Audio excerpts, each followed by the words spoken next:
പാപപരിഹാരം നൽകുന്നവനും വെടിപ്പാക്കുന്നവനും ഞങ്ങളുടെ അകൃത്യങ്ങൾ ക്ഷമിക്കുകയും തുടച്ചു നീക്കുകയും അവയോർക്കാതിരിക്കുകയും ചെയ്യുന്നവനുമായ ദൈവമായ കർത്താവേ, സ്നേഹപൂർവമായ നിന്റെ കാരുണ്യത്താൽ അസംഖ്യങ്ങളായ എൻ്റെ മഹാപാപങ്ങളെയും വിശ്വാസികളായ നിന്റെ സകലങ്ങളുടെ പാപങ്ങളെയും മായിച്ചു കളയണമേ.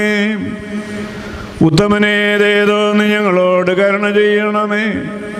ദൈവമായ കർത്താവേ, നിന്റെ കരുണയാൽ ഞങ്ങളെ നീ ഓർക്കണമേ. എൻ്റെ നാഥ, നിന്റെ മഹാകരുണയാൽ തന്നെ ഞങ്ങളുടെ മാതാപിതാക്കളുടെയും സഹോദരീ സഹോദരങ്ങളുടെയും നേതാക്കളുടെയും ഗുരുക്കന്മാരുടെയും മരിച്ചുപോയവരുടെയും മഹത്വമുള്ള നിന്റെ പരിശുദ്ധ സഭയുടെ പ്രജകളായ സകല മരിച്ചുപോയവരുടെയും ആത്മാക്കളെയും